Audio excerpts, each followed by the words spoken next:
Bloomberg Audio Studios. Podcasts, radio, news.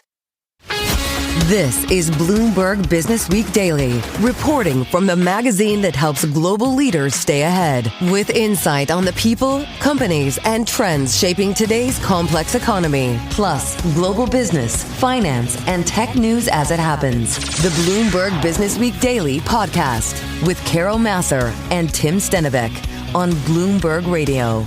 There's a lot of headlines out of Washington on this Wednesday afternoon. A federal judge just ordering the Trump administration to pause plans to fire thousands of federal workers during the government shutdown, a shutdown that is now in its 15th day, Carol, really stretching on here. And a lot of folks there in Washington, in the federal government more broadly, I should say, outside of Washington too, really dealing with a lot of uncertainty, who are furloughed, who have been laid off.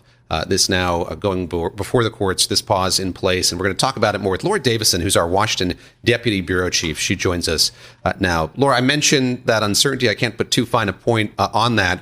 Where do things stand now that we have this judge's ruling, not a final decision on the merits of the case? What does it mean for those workers who are very worried about their position here in the government going forward? So it means that federal agencies right now have to stop and halt all the plans for the firings that that took place last week. So that means that those people will be able to keep their jobs for now, and that any future rounds of firings, as the White House suggested yesterday is coming, will also be halted.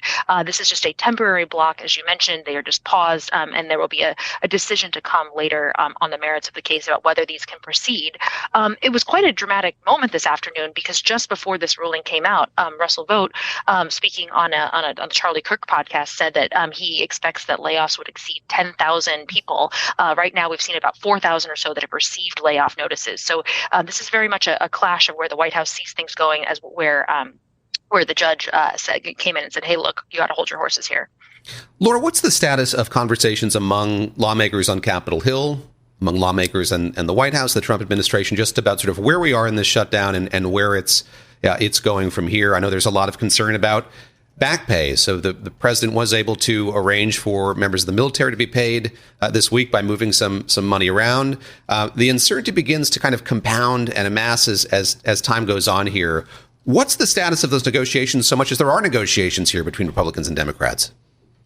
Yes, there are no negotiations happening. The House is still out. They've been out for the full 3 weeks of this shutdown. We're now on day 15. The Senate is in session, but they've continued to vote on the same bill, and they have had no progress. And there's been no really behind-the-scenes discussions happening. You've had small groups of moderate members trying to talk together, but those haven't really yielded anything.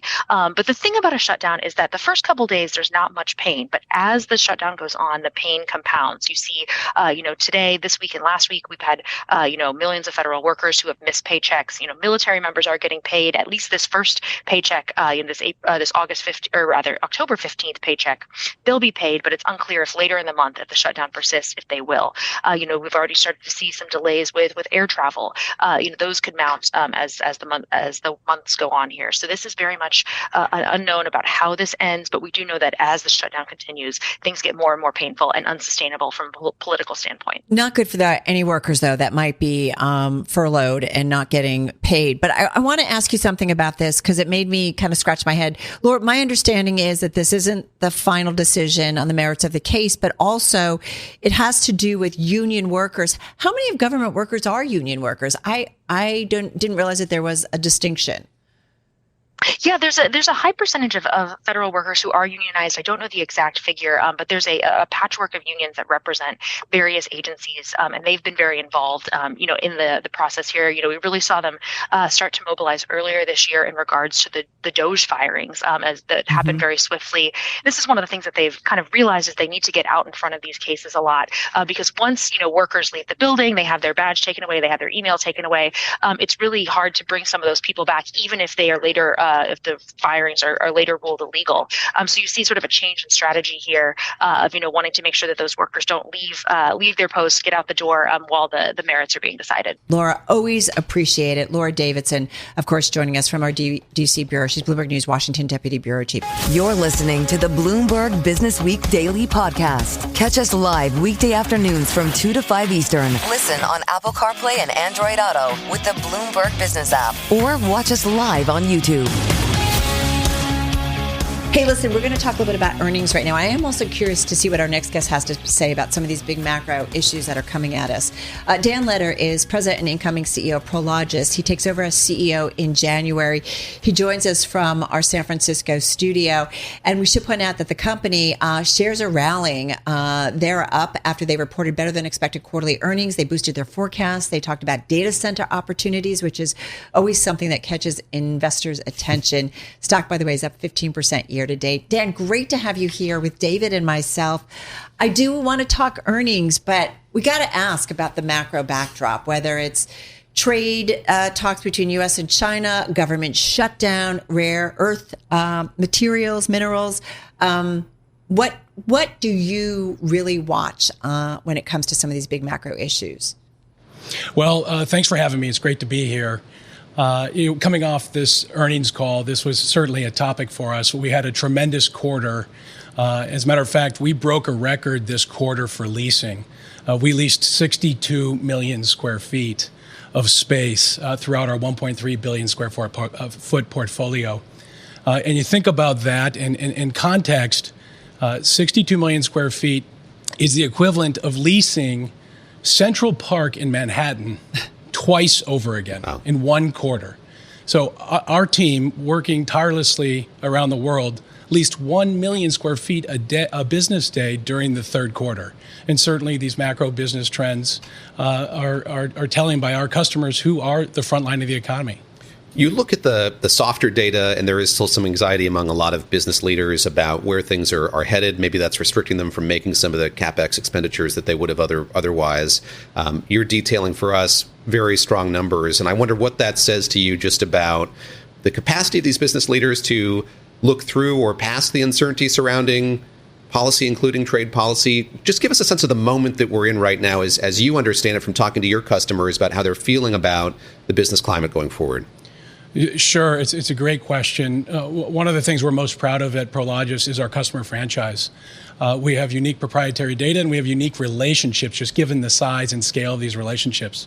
And after what has really been 2 to 3 years of uncertainty, going back to rate hikes 2.5 years ago, we see our customers actually getting off their back foot. What we've seen over this last quarter is actually customers moving from caution to optimism. Wow.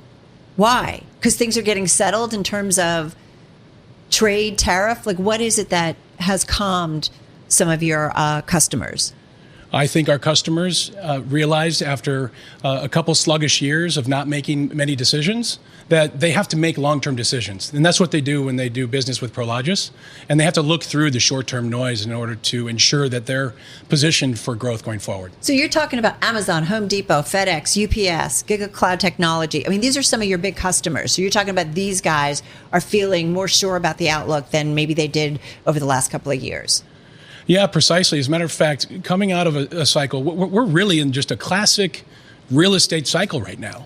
And what you're seeing typically at this point in the cycle is it's the big, well-capitalized customers that lead the way out of this part of the cycle.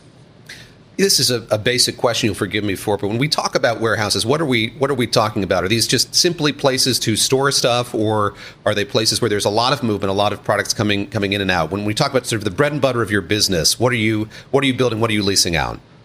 Yeah, thanks for that question. We own nearly 6,000 buildings. These buildings are located in 20 countries in markets that represent about 78% of the world GDP. As a matter of fact, in 2024, we had the equivalent of nearly 3% of the world GDP go through these buildings. Our focus in building this portfolio, curating this portfolio over the last 42 years is having the highest quality, best located logistics real estate close to consumers. So where are you geographically building out the most? And, where are you looking to kind of increase your square footage or buy properties or buy land? Well, the way we've set this organization up is our teams are calibrated to look for good deals around the world. And we're heavily focused, certainly this year, on build-to-suits with our customers. We're on track for maybe our highest build-to-suit volume ever. And what does that mean? That means we have a contract in place with these customers before we start building for them. And we're seeing that broad-based across most of the sectors as well as geographies spread throughout the world. I bet you can't do an interview without being asked about AI, so forgive me. We're going to do it. And I want to ask about it in two ways. The first is sort of how it's changing the way that you conduct your business. And then the second question is picking up on what Carol said. You looking at the demand for data centers, maybe changing your business tack as well. Where do you see opportunity as this revolution, as it's called, continues and there's the need for more space for processing all of this data? It's AI is here, and it's big, and it's big at Prologis. Certainly, we have all sorts of different operational and tools that we're building to make our teams more efficient and to be able to help them move faster. But when you think of AI in Prologis, we announced today we now have 5.2 gigawatts of power, either secured or in the advanced stages of being secured in sites, mostly tier 1, tier 2 sites in the United States, and then the tier 1 markets called FLAP-D or the double M in Europe. So Prologis is now, we've long been in the higher and better use business, but again, given that footprint we have close to these consumers, well, the next wave in the modern economy is the digital economy, and AI and data centers are the logistics of that digital economy. We're talking about Dan Leder. He's president of Prologis. He is incoming CEO, takes over that spot come January. Wait, Dan, so give me an idea, just to explain your business. How much is logistical warehousing right now? How much is data center? And where do you see the most growth going forward, especially on a day where Meta, Microsoft, BlackRock, there's more, all doing data center, deals, and it feels like a lot's happening in Texas, to point that out as well. So give us an idea of your mix today and where the growth is happening. Well, I look at our growth in our base portfolio. We own or control 14,000 acres of land close to these consumption centers that I mentioned. We can build out another 240 million square feet out of that land bank. That's a tremendous amount of space. And when it comes to data centers, this power that we've secured, we've long been in the higher and better use business. Think about the fact that logistics and warehouses is typically the cheapest house on the block. We've always been in the business of optimizing that real estate value for our investors, and data centers are certainly a trend right now that we're able to capitalize on, given the footprint and the raw material that we own and control. Just want to note a headline here crossing the Bloomberg terminal that a judge has blocked federal firings during the government shutdown for now. We were talking about that a few moments ago as we were talking about the Beige Book from the Federal Reserve, Dan, and what that was telling us about the state of this economy. And one thing therein is how difficult it is to find workers, particularly workers to do construction. And I think a theme to the AI story is, amid all of this demand, it's hard to get folks to build the data centers that we need to buffet all of it. And I wonder if your company is dealing with that as well, just the difficulty of kind of keeping pace with how fast all of this is moving. Yeah, thanks for that question. I think about that as we look at what is the replacement cost rent to build the next marginal building, whether it's logistics or data centers. And we look at that right now, and the cost, the rent to build that next building is actually 25% higher than market rents today. And then I look at that relative to our in-place rents today, it's actually nearly 45%. And the one of the key issues is the cost to build are getting that much more expensive, and labor is certainly a factor there. Interesting. Hey, one thing just to follow on, going back to data center and your build out, you talked about also the acquisition of 5.2 gigawatts of power. It's a lot. How much, though, is in terms of the build out for data centers? You've got to track it with having access to power. And does that slow some of the build out? Just got about 30 seconds. This 5.2 gigawatts that we're quoting is just a portion of the universe of opportunities we actually have given our size and scale.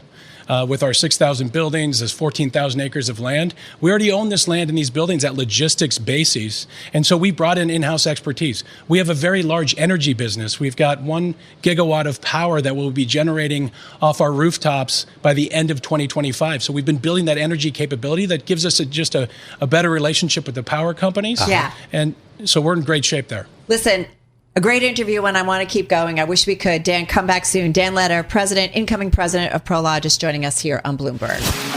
Stay with us. More from Bloomberg Businessweek Daily coming up after this.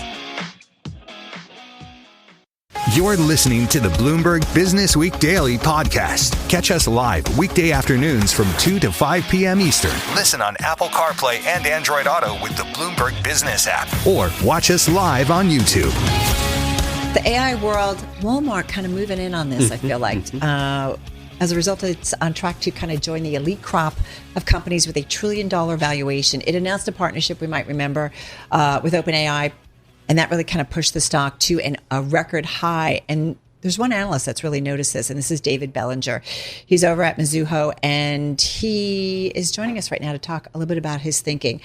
He is senior consumer analyst. He's got an outperform rating on the stock, $115 price target. You've had this rating for a while. You upped your price target in early June. The stock's up, I think, about 12% since then. Good to have you here. Talk to us about your call. Great. Thanks so much for having me on. Yeah, Walmart, we launched on this company back in April. We made it a top pick in June, and this is actually our e-commerce top pick, just given all that they've done. And we pointed out since 2015, these guys have spent more than $200 billion in cumulative CapEx spend. We think they basically caught up to Amazon now over this past decade. It's essentially taken that long, but you've got the e-commerce business in the U.S. almost at about $100 billion annual run rate. And that's actually starting to turn profitable now. So you're seeing all these levers come into play. Where what is Amazon's run rate? Significantly higher. That's what I thought. It's not disclosed, but if you could back into it, there's some estimates that the annual GMV of all the sales that they push through is in the 500 billion plus type range. The phrase is agentic commerce. Help me understand what that is and sort of what Walmart is saying it's going to deploy here across its website. Great question. We spent a lot of time working on this about 3 months ago, but somewhat foreign to us, right? And so we dove into it, and it's essentially you could have a software or a synthetic agent that researches products, finds products for you, and could essentially buy it on your behalf. So you're essentially going You're from... You're terrified, aren't you? If you've got kids, you should be terrified. What's going to show up at the front step, yeah. Yeah, you essentially go from an assistant to an agent who knows your preferences, has all your credit card information, and could make purchases on your behalf if you give it that functionality. And just think about things like your weekly grocery run. Something really easy. They know what 20, 40 items you buy. They could do it. Say, hey, Dave, do you want to do your weekly grocery order? Hit yes and go for it. There's also some other use cases that Walmart's starting to talk about like a solution based of I've got my kid's birthday party. What do I need? There's going to be 20 kids there. Make me gift baskets, get me food, all these things. Here's the theme, like figure it out, right? You do that, yeah. Yeah, it's kind of fascinating. Think about when you're on Amazon and they're like, hey, do you want to just do one purchase or do you want to set it up? So it's like taking this all to the next level to some extent. Even when we do grocery shopping, it's like a list comes up because we do it online. And it's like, this is just taking this to another level? Pretty much, but it's also has this discovery angle of, we saw this Chat GPT, they have this overnight new product of things that they think you would like as a recap in the morning. So certain things like that, we could see products being pushed to you or things that you've searched for in the past. And hey, this could be a nice complementary product for your recent purchase. And now you'll basically have the ability to put all of that product from Walmart into that summary. And you have a quick, easy buy, instant checkout button. And then this could unlock a lot of e-commerce growth still, even on top of that $100 billion. So there's no great way to size this. And what I've been telling investors when I get asked to size this is, Walmart's grown the U.S. e-commerce business about 15% year over year for each of the last 12 quarters. There was a time when Amazon did that north of 20% for years. Maybe we just have this double-digit 20% growth in perpetuity for Walmart, and that could be a big lever for them. Carol, noting that you raised the specter of Walmart joining this $1 trillion market cap club, so your price target 115, as Carol said. The bull case is 135, I think. Correct, yeah. How would they get there? So this is like rare air or rare company in the sense that when I think of those $1 trillion plus companies, Most of them are tech companies. They're not retailers like Walmart. Right. Yeah. It's a very elite group of 10 plus companies that have gotten there. But you've seen a very high multiple for Walmart shares. Now, I cover the retail space. You might have companies 10 to 20 times earnings. This is 43 current PE and a forward PE of almost 42. Yeah, and what's really changed that is you've had these alternative and accretive business lines come in. So that the membership, the marketplace, advertising, you essentially had Walmart move the needle where you've got double-digit earnings growth potential here. The total company has about a 4.5% operating margin. That could easily go to 6%. U.S. could be 7 to 8%. So it's all these accretive businesses that are turning on, and they're essentially 20% of the company's operating profit, but they're the highest margin, they're the fastest growing. One big question we have, and Walmart needs to address this, is with all this agentic shopping, what happens to the digital advertising businesses of these companies? So Walmart's at about a $5 billion run rate, Amazon 65 billion. Why do you need to serve these sponsored ads if an agent is going to shop on your behalf? And they can circumvent those. What you want to buy. That just freaks the heck out of me. Having said that, I don't want anybody to know what I'm buying.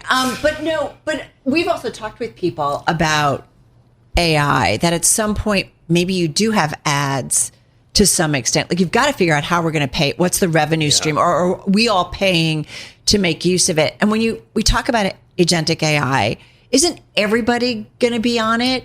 So Amazon maybe will have some collaboration, in terms of feeding into it. So is this an assumption that Walmart owns this space for a long time on its own? But shouldn't we assume this is the new search engine? Yeah. And so everybody's going to be on it. It seems like this will broaden out, but there will be a priority list of who they point product to, so that because they pay for it. Yeah, it seems like these Chat GPTs or Perplexity with their browsers, they'll be the gateway to spending, and they'll essentially charge a take rate or a facilitation fee. Yeah. No one knows the economics of this Walmart partnership yet, but maybe nobody knows the economics of any of these partnerships. Everybody says we've got this deal, right, and we're going to do this. But anyway, forgive me. There could be 100 basis point, 200 basis point take rate. It's kind of up in the air, but that'll point you to Walmart. They'll take a slim margin on that product, and then on that advertising piece, we think at some point Walmart, if you've got these grocery brands, like say a cereal company,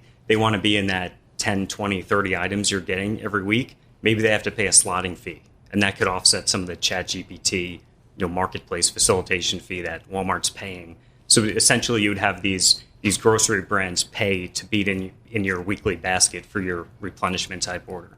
David Bellinger, let me ask you just about the timeline for all of this. So you point out in your note this is exploratory at this point, but the announcement came out with a lot of splash yesterday, and there's a lot of excitement surrounding it, obviously, clearly when you look at the stock price.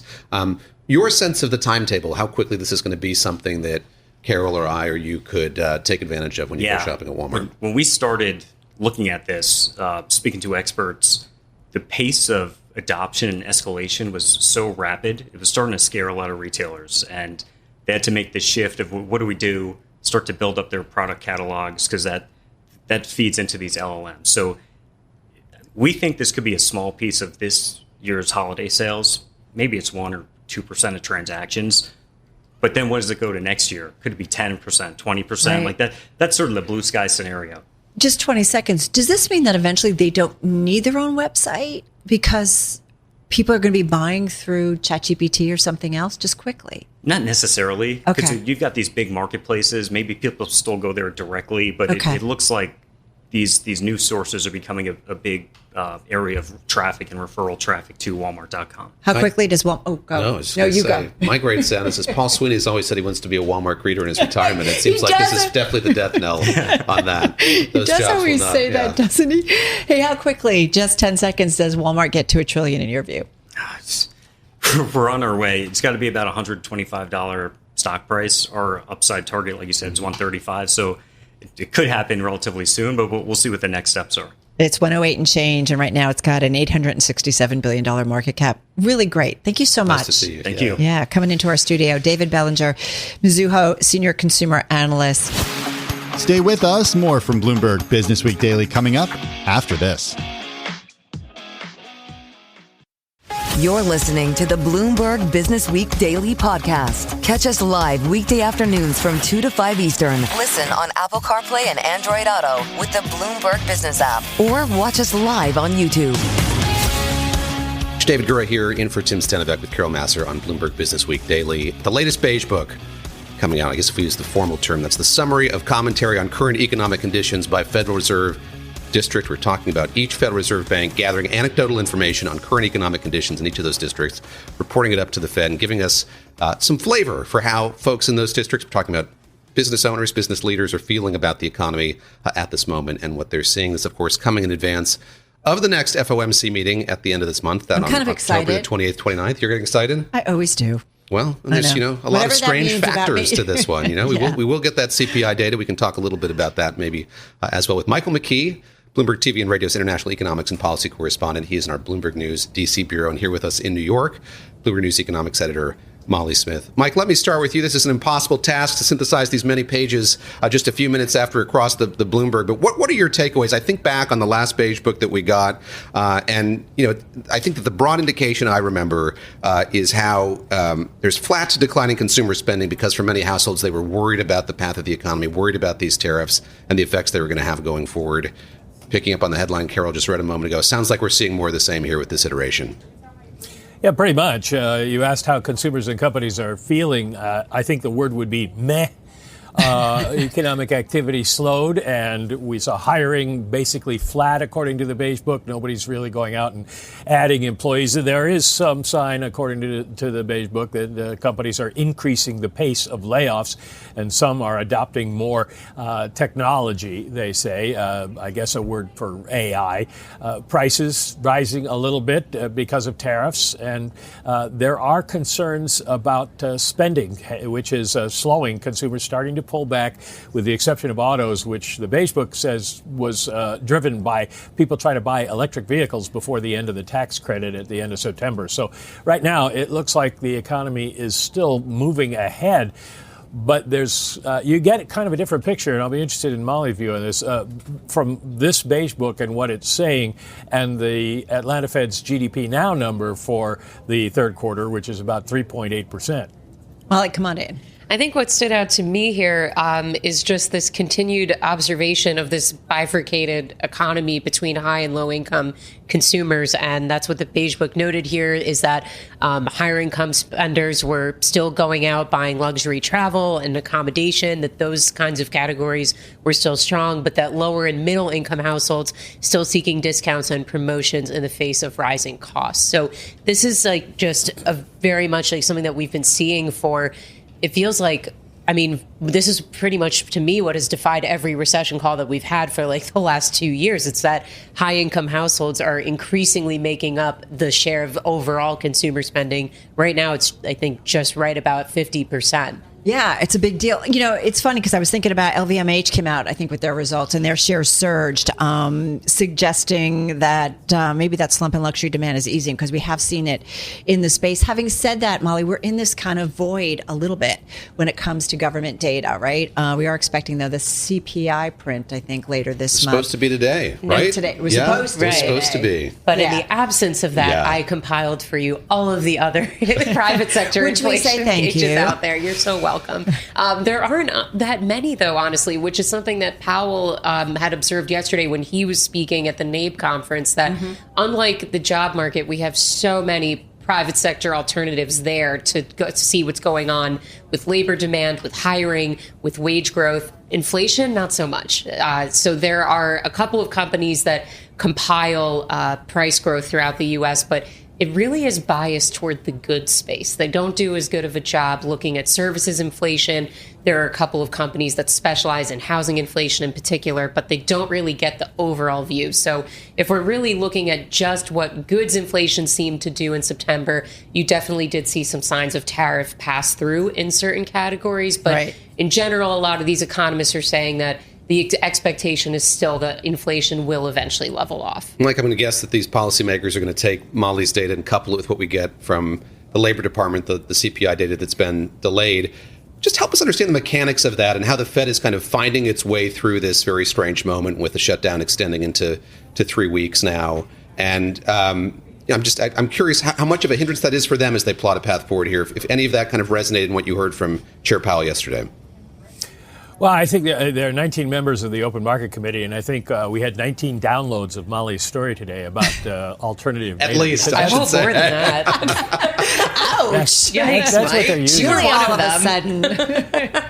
They're looking at alternative data to the extent that they can. And remember, they are also in constant contact with companies and with small businesses and consumers to an extent in their districts, the 12 regional bank presidents. So they're getting a picture of what people are saying is happening immediately rather than looking at the past data.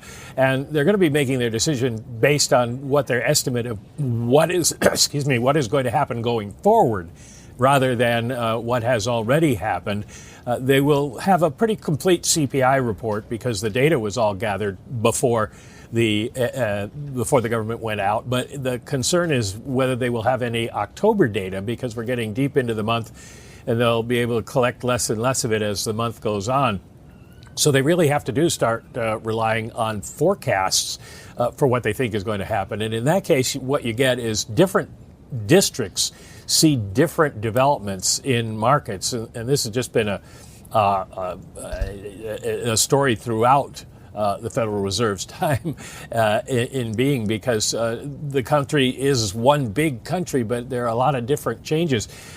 We were talking about prices from tariffs coming through, but we're also seeing reports in the Beige Book here about how in the agriculture industry and low-skill manufacturing, they're having trouble finding workers. And that was a big theme at the NABE conference yesterday, is that there's going to be a big worker shortage next year in these lower-paid manual labor industries.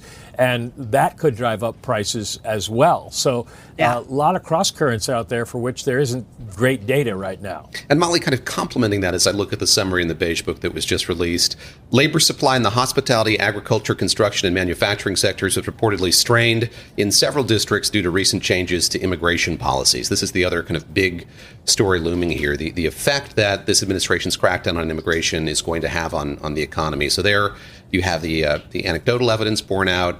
What are we seeing in the data when it comes to the effects that policy is having on the labor market in the U.S.? I think this is such a big debate right now as to what kind of shape the labor market is in, because in the one hand, you're looking at weaker hiring numbers, that you're thinking that the job market has significantly slowed. And it's true, the pace of hiring has come down substantially, but labor supply has come down substantially as well. So do you need as strong of job growth if the working population is that much smaller? I think that's really the key debate right now. And there was a blog post from a Dallas Fed economist recently that argued, no, you don't need that strong job growth because the labor force is that much smaller. So it's really still key to make that distinction of, is the labor market really weakening or is it rebalancing? It's just a reminder of kind of all of the tensions that are coming out at us that maybe are changing the read on statistics. Mike, I want to bring you in because on that note, still coming at investors, still coming at economists, still coming at business leaders, the trade tensions between U.S. and China. So we've got kind of that going on and trying to figure out the impact on that still yet to be determined. At the same time, we got a read on the big banks this week, which is another read on the U.S. economy and how things are going. How do you fold all of that in? Well, if you're at the Fed, you hive off what's happening with the banks and earnings in Wall Street because it's a kind of a different world. And to a certain extent, it can represent what's going on in the economy if you're talking about things like mortgages and car loans, of which they are not making a whole lot. The merger and acquisition business is doing very well, and the stock trading and bond trading and currency trading businesses are doing very well, we learned this week. But that's not the real economy, and that's not what's happening to the people on the ground across America. And so they're not really looking at those things. They are looking at whether or not people's wages are going up and whether they're keeping pace with inflation and what we think the inflation rate is, and also what consumer sentiment is, whether people think they want to buy something now or whether they're pulling back because they're concerned about the overall economy. One point I want to make about what Molly was just talking about in terms of do you need workers, the conference I was just at, the Business Economist Conference, they were making the point that even though we automate more stuff, or we may not need as many workers. Certain industries, particularly agriculture and construction, need a lot of trained workers, or less trained for agriculture than for construction. And many of those were filled by immigrants. And the euphemistically worded change in immigration policies, as the Beige Book put it, is causing a real problem. There was one survey one company put out at this meeting that said there's going to be 500,000 short construction workers next year. Yeah. And that's going to really slow down the housing industry, which, of course, is a big contributor to the economy. As long as there's demand to build. Well, I would say, I mean, look, Let's just do the whiteboard here, kids. Of all times to pull back on construction workers, this would be, I would say, a pretty good time to do it, because builders are slowing the pace of construction anyway. Yeah. There's so many new homes available on the market that have been sitting unsold because they had been ramped up when mortgage rates were a lot lower. And now mortgage rates are where they are. People are not buying these homes. So builders accordingly are pulling back on construction. So, of course, this is, a real strain for these companies. But in the grand scheme of where they're sitting right now, not so bad in terms of a time where you're kind of slowing the pace anyway. All right. Good stuff, guys. A lot going on when it comes to the used economy and trying to really figure out what is the way forward. Bloomberg TV and Radio International Economics and Policy Correspondent Michael McKee, along with Bloomberg News Economics Editor Molly Smith. This is the Bloomberg Businessweek Daily podcast. Available on Apple, Spotify, and anywhere else you get your podcasts. Listen live weekday afternoons from 2 to 5 p.m. Eastern on Bloomberg.com, the iHeartRadio app, TuneIn, and the Bloomberg Business app. You can also watch us live every weekday on YouTube and always on the Bloomberg Terminal.